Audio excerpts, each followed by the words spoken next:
اگر نبی ابھی آ سکتے ہیں تو کیا ضروری ہے کہ وہ بھی خلیفہ ہوں اور یا خلیفہ اور نبی سیم دیکھو ٹائم جی، پہ یہ پیدا تو ہوں؟ ہمیں نہیں پتہ کہ نبی آ سکتے ہیں، جو ہے نبوت کا راستہ تو اللہ تعالیٰ کی تقدیر ہے، کوئی نہیں جی سر. بند کوئی نہیں کر سکتا. لیکن جہاں تک سوال ہے حضرت صلی اللہ علیہ وسلم کے آخری نبی ہونے کا، جی سر. آپ نے جس نبی کی پیشگوئی کی وہ 14ویں صدی میں مسیح موعود کی تھی. ہاں، حضرت مسیح علیہ وسلم نے لکھا ہے کہ ہو سکتا ہے کسی وقت میں کوئی جلالی نبی بھی آ جائے، ٹھیک ہے، لیکن جو بھی وہ آئے گا، اگر آئے گا ایسی صورت ہوئی تو آرام سے پیار سے باتیں نہیں مانتا، کسی کی نہ تقریریں سنتا سمجھ آتی ہے، نہ خطبے سن کے شریعت پہ قائم ہوتے ہیں، تو ہو سکتا ہے وہ سختی کرے پھر آگے، ہاں، پھینٹی پھونٹی لگائے تھوڑی سی، تو اس کو وہ بھی انسان کا خیال ہے نا کہ ہو سکتا ہے آ سکتا ہے. لیکن جو بھی آئے گا وہ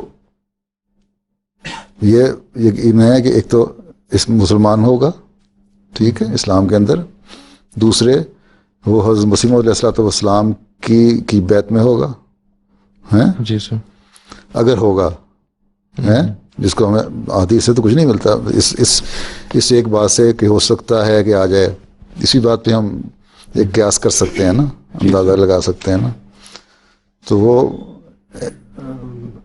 احمدی ہی ہوگا تو مسلمانوں کو ٹھیک کرنے والا ہوگا، اس سے باہر نہیں ہوگا، کیونکہ بہرحال اس نے اس نبی کو بہرحال ماننا ہے جس کی پیشگوئی حضرت صلی اللہ علیہ وسلم نے کی تھی، اور نبوت کا مقام ہے. باقی حدیث میں آتا ہے، آن صلی اللہ نے فرمایا کہ میرے امت کے جو علماء ہیں، جی.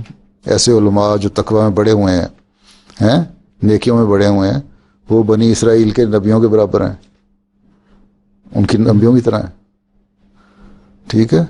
جی سر. تو اس طرح کے جو بنی اسرائیل کے نبی تھے پرانے زمانے کے، تو ان میں تو ہو سکتا تقوی سے بڑے ہوئے تمہیں بہت سارے لوگ نظر آتے ہیں جو نبوت کا مقام رکھتے ہیں. اللہ تعالیٰ سے ان کا رابطہ بھی ہے، تعلق بھی ہے، واسطہ بھی ہے، الہام بھی، رویا بھی، کشوف بھی. حضرت مسیح علیہ السلام کے صحابہ میں سے اس وقت ہم بہت سارے دیکھتے ہیں.